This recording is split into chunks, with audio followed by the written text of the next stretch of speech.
हरे कृष्णा। तो आज हमारे साथ उमंग प्रभु हैं, तो हम इनके कुछ प्रश्नों के ऊपर चर्चा करेंगे।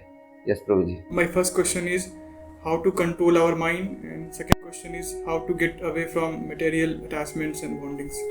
Wow, great. पहला है कि अपने मन को हम कैसे नियंत्रित करें।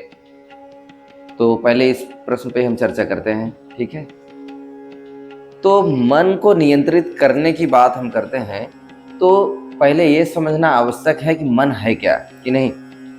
अगर हम किसी चीज़ को करना चाहते हैं, किसी ऑब्जेक्ट को हैंडल करना चाहते हैं, मान लीजिए एक सीमेंट की बोरी यहाँ से हमें ऊपर लेके जाना है, तो पता होती है ना सीमेंट की बोरी कैसे होती है और हमारी कैपेसिटी क्या है, तब हम अगर लेके जाना चाहेंगे तो लेके जा पाएंगे। वहीं कोई ऐसी बोरी हो जिसकी वजन कोई कम हो लेकिन वो शायद वॉल्यूम में इतनी हैवी हो, वॉल्यूम ही उतना बड़ा हो, हम शायद उसको बैलेंस ना करके लेके चढ़ पाए। 50 किलो अभी कॉटन दे दिया जाए रुई, तो हम लेके चढ़ पाएंगे क्या? जबकि वो हल्का हो सकता है लेकिन उसका वॉल्यूम बहुत ज़्यादा हो जाएगा। वहीं जो इसकी कैपेसिटी है 50 किलो लेके चढ़ने की, सीमेंट की बोरी आसानी से चढ़ जाएगा क्योंकि उसको बैलेंस बनाना ईजी है कि नहीं। सिमिलरली हम मन कंट्रोल करने की बात तो करते हैं, लेकिन मन क्या है इसके बारे में क्या आपका ज्ञान है? क्या जानते हैं हम मन क्या है? जो कि जो हमारे सेंसेस को, हमारे एक्शंस को कंट्रोल करते हैं, व्हिच कंट्रोल्स आवर रिएक्शंस। वाह। मन हमारा सूक्ष्म शरीर है यस, और सारी गतिविधियों का एक तरह से केंद्र कहा जा सकता है। Very nice. और मन को कंट्रोल बुद्धि करता है, बुद्धि को कंट्रोल आत्मा करता है। वाह, वेरी नाइस वेरी नाइस। सो बहुत ही अच्छे पॉइंट प्रभु जी ने उठाए। So thank you and congratulations, you know many things. तो ये तीसरे अध्याय में इन्होंने जो हायरार्की बताई कि बुद्धि कंट्रोल आत्मा करती है और बुद्धि मन को करती है और मन इंद्रियों को कंट्रोल करती है, ये हायरार्की हमें तीसरे अध्याय में भगवद गीता में भगवान श्री कृष्ण के द्वारा सुनने को मिलती है, पढ़ने को मिलती है। तो सबसे पहली बात है कि हम थोड़ा मन क्या है चर्चा करते हैं। क्या हम मन है ये कि हम डिफरेंट है मन से? क्या हम मन है कि मन से हम अलग हैं? मन हमारा है कि हम मन के हैं? जनरली मन हमारा होता है बट हम मन के बन के रह जाते हैं। Wow, great, honest answer. Yes. तो जैसे प्रभु जी ने बताया कि मन सूक्ष्म शरीर होता है, तो भगवद गीता के 7वें अध्याय में हमें मिलता है कि भूमि रापो नलो वायु खम मनो बुद्धिरेव च अहंकार इति यम में भिन्ना प्रकृतिर अष्टधा। कि ये जो पंचभूत, हम जो शरीर की बात करते हैं, ये पंच महाभूत तत्व से बना है। क्या है? भूमि आपो, भूमि यानी भूमि हो गया, आपो यानी जल हो गया, अग्नि, वायु और आकाश, ये 5 तत्वों से बना है। उसके बाद क्या बोल रहे हैं? खम मनो बुद्धि रेवचा। खम हो गया यानी आकाश, के बाद मन, बुद्धि, अहंकार, इन 8 चीजों से। और ये 8 चीजों क्या बता रहे हैं? भिन्ना प्रकृति अष्टधा। ये मेरी प्रकृति यानी एक एनर्जी है, मेरे नेचर है, मेरे नेचर का एक बाई पार्ट है। और अगले श्लोक में बताते हैं अपरेयमितस्तु अन्याम। हे अर्जुन, यही मेरी पूरी प्रकृति नहीं है, इससे परे भी एक प्रकृति है, उसको क्या बोले? अपरा, अपरेयम। ये क्या थी? अपरा क्या होता है? इनफीरियर। परा यानी कि परम, जैसे प्राइम मिनिस्टर, या उसी तरीके से आता है परमेश्वर, परमेश्वर। ये क्या है? श्रेष्ठ जो है वो परम। उसी तरीके से बोल रहे अपरेयम। एयम मतलब जो अभी तक चर्चा किया पिछले श्लोक में, बोल रहे अपरेयम इतस्तु अन्यम। ये जो अभी हमने चर्चा किया इससे कुछ अन्य है, वो क्या है? पराम, श्रेष्ठ है।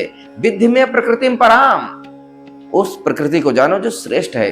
और वो करती क्या है? जीव भूताम महाबाहो या ये दम धार्यते जगत। वो इस संसार में किस रूप में विद्यमान है? जीव भूताम, जीवों के रूप में विद्यमान है। तो ये जो शरीर है पंच तत्व की बनी हुई, 5 तत्वों की बनी हुई है, और फिर हमें यही है हमारा स्थूल शरीर का निर्माण करता है। फिर सूक्ष्म शरीर बनता है मन, बुद्धि और अहंकार का। और फिर इन सब के टॉप पे होता है परा प्रकृति से जो प्रोडक्ट है परा प्रकृति का, वो है हमारी आत्मा, वो जीवात्मा है। अब बताइए, जीवात्मा इतने टॉप पे है और सारे के सारे उसके नीचे हैं। हम जब मन को कंट्रोल करने की बात करते हैं तो मन कहाँ है? काफी नीचे है। अब मन को हमें पता चला कि हम वास्तव में क्या है।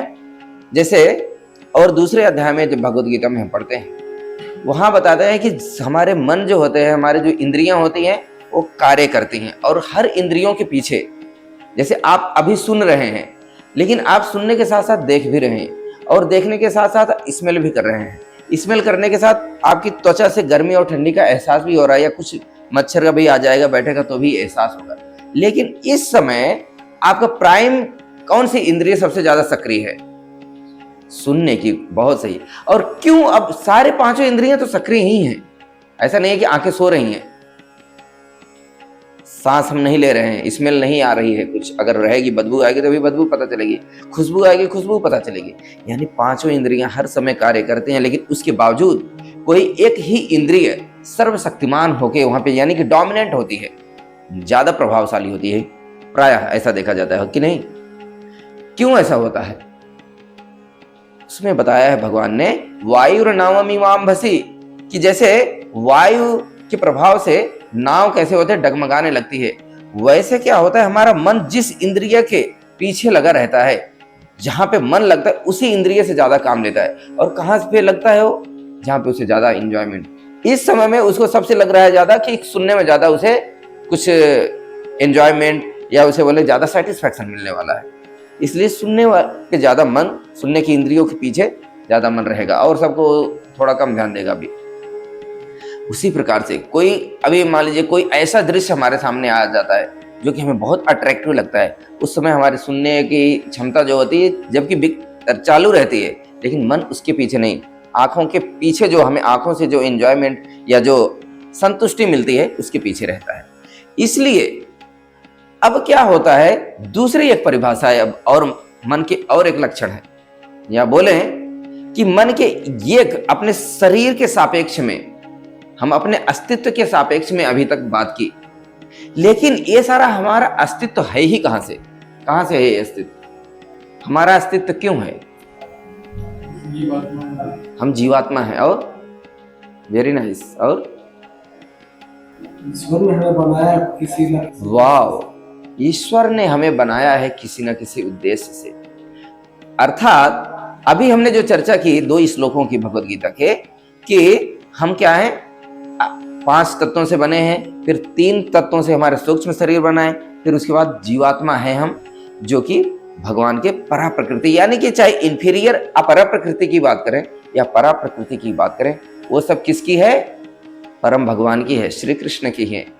और हम मन को कंट्रोल करने की बात करते हैं, ये धरोहर किसकी है? हमारी है कि कृष्ण की है? कृष्ण की। कृष्ण इसे कंट्रोल कर पाएंगे अगर उनकी धरोहर है, कि हम कंट्रोल कर पाएंगे? तो जब हम कहते हैं कि हम अपने मन को कंट्रोल करना चाहते हैं, तो हम लोग यहीं पे सबसे बड़ी गलती करते हैं कि हम कंट्रोल करना चाहते हैं। वास्तविक रूप में हम कंट्रोल कर ही नहीं सकते। कंट्रोल करने वाला कौन करेगा? इसका जो स्वामी है। स्वामी कौन है? असली भगवान है, श्री कृष्ण है, तो वो ही कंट्रोल कर सकते हैं। इसीलिए जब भगवान अपने ऐश्वर्यों की चर्चा करते हैं भगवद गीता में, कि इस संसार में मैं पीपल का वृक्ष हूं, या अस्थावरा नाम हिमालय, कि अस्थावरों में हिमालय हूं, कवि नाम उशना कवि, कवियों में मैं शुक्राचार्य हूं, यानी दिमाग जिसके पास बहुत होता है उसको कवि बोला जाता है शास्त्रीय टर्म में, शास्त्रों की दृष्टि से। और इसमें बृहस्पति नहीं, शुक्राचार्य की बात करें, बृहस्पति से भी आगे हैं शुक्राचार्य। यद्यपि वो दैत्यों के गुरु हैं, लेकिन इंटेलिजेंस में कहीं वो बृहस्पति को भी मात दे देते हैं। इसलिए भगवान जब अपनी विभूतियों की चर्चा करते हैं तो बोलते हैं उष्णा कवि, among poet, among most intelligent person, I am the Shukracharya. तो उसी प्रकार से वो बोलते हैं मनश्चास्मि इंद्रियाणाम, कि सारे इंद्रियों में मैं क्या हूं? मन हूं। और इसी प्रकार से भगवद गीता के 15वें अध्याय में हमें मिलता है क्या, कि मनः षष्ठानि इंद्रियाणि प्रकृति स्थानि कर्षति। मन क्या है? 6वीं इंद्रियां है, जिसकी वजह से हम इस प्रकृति में कर्षति, यानी कि कार्य कर रहे हैं, आकर्षित हो रहे हैं या संघर्ष कर रहे हैं, व्हाटएवर वी कैन से, हम कर रहे हैं। अर्थात अगर हम विस्तार पूर्वक देखते हैं ठीक से, तो हमारा कुछ नहीं है, ना तो हम ही अपने आप को हैं जो हम मान रहे हैं, तो हमारा एग्जिस्टेंस ही क्या होता है? रॉन्ग कंसेप्शन पे चलता है। हम स्वयं के नहीं हैं, हम कृष्ण के हैं, हमें किसी ने बनाया है, वो भगवान बनाया है, आत्मा माता पिता के द्वारा मिले हैं। और कोई बोलता है कि माता पिता ही सब कुछ है। कैसे है माता पिता? माता पिता सब कुछ होते तो कभी किसी माता पिता का बच्चा कितना अपंग पैदा होता है या कोई और बीमारी होती, माता पिता सही कर देते। बोलते हैं ना माता पिता भगवान है, भगवान है तो सही क्यों नहीं कर देते? उस बच्चे के लिए उसके माता पिता भगवान। बिल्कुल सही। यही तो लोग कहते हैं कि माता पिता भगवान है। किसके लिए? अपनी संतान के लिए।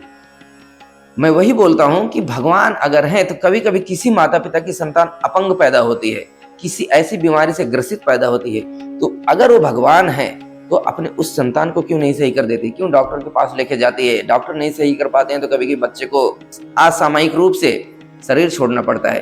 तो अगर वो भगवान हुए तो कंट्रोल करना चाहिए उनको। अर्थात हम ही तो आज नहीं तो कल माता पिता भी बन सकते हैं ना। तो हम भगवान बन जाएंगे, आज कुछ नहीं है कल हम भगवान बन जाएंगे। ये सब कहाँ की सिद्धांत है? कैसे हो सकता है? आज हमें एक बुखार हो जाती है तो हमें डॉक्टर के पास जाना होता है, और कल हम बच्चे पैदा कर दिए तो हम भगवान हो गए उस बच्चे के लिए। निस्संदेह उसके लिए हमारा एक ज्यादा बड़ा कर्तव्य होता है, उसके लिए हम एक वरदान है, और वो भी संतान भी अपने माता पिता के लिए वरदान होता है। नहीं होते संतान तो देखो कितने इलाज कराने पड़ते हैं, लोग कितने परेशान होते हैं।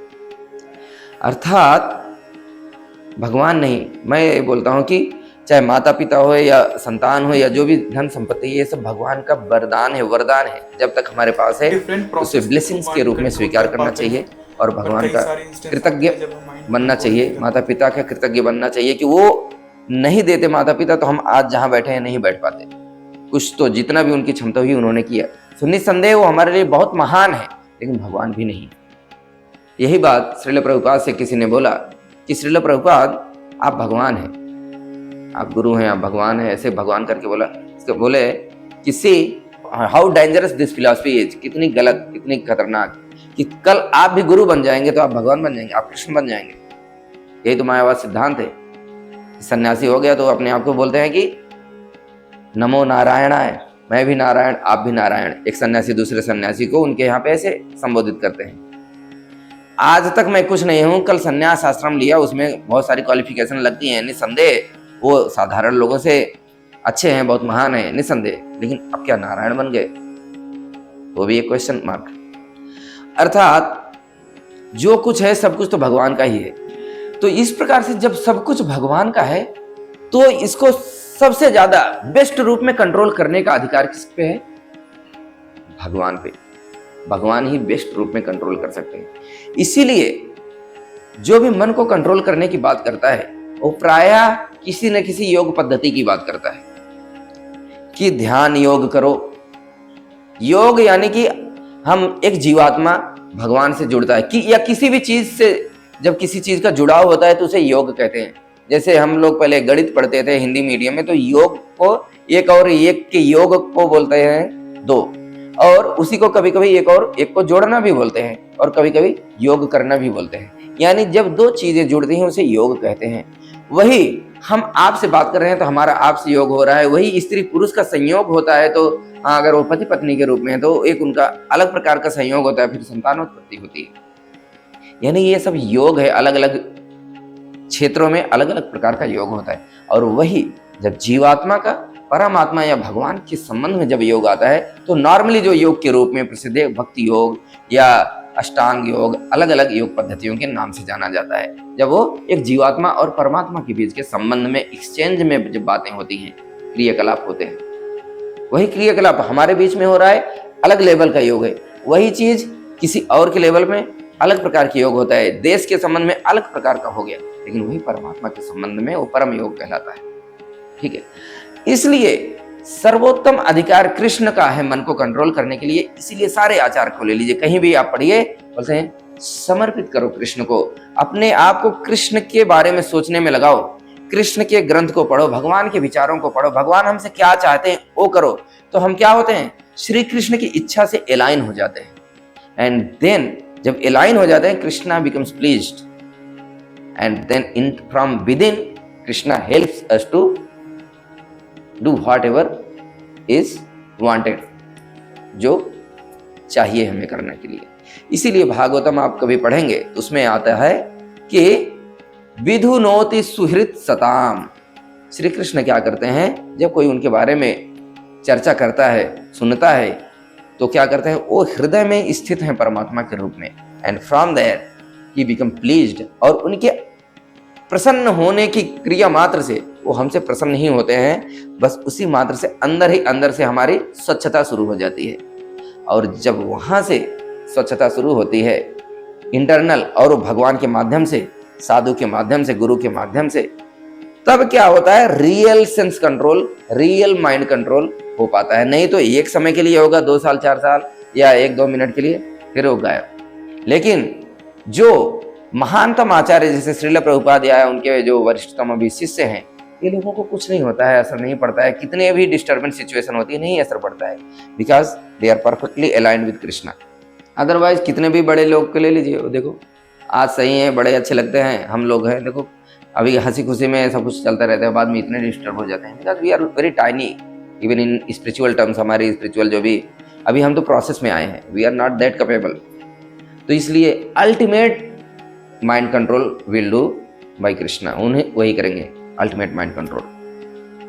पूरी तरीके से कंट्रोल तो कृष्ण ही कर सकते हैं। अब ये क्या कि हम छोड़ के बैठ जाएं, नहीं नहीं नहीं, हमें अब करना क्या है, वो प्रोसेस, श्रवणम कीर्तनम स्मरणम, उस जब प्रोसेस में लगते हैं तब हमें पता चल जाता है कि क्या करना है, क्या नहीं करना है, क्या कृष्ण को पसंद है, क्या नहीं पसंद है। हम जब उस क्रियाकलाप में आ जाते हैं तब स्वयं ही श्री कृष्ण अंदर से एक्टिवेट हो जाते हैं।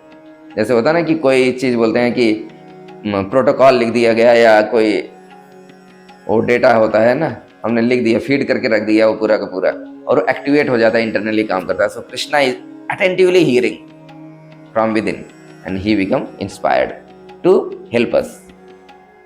ओके।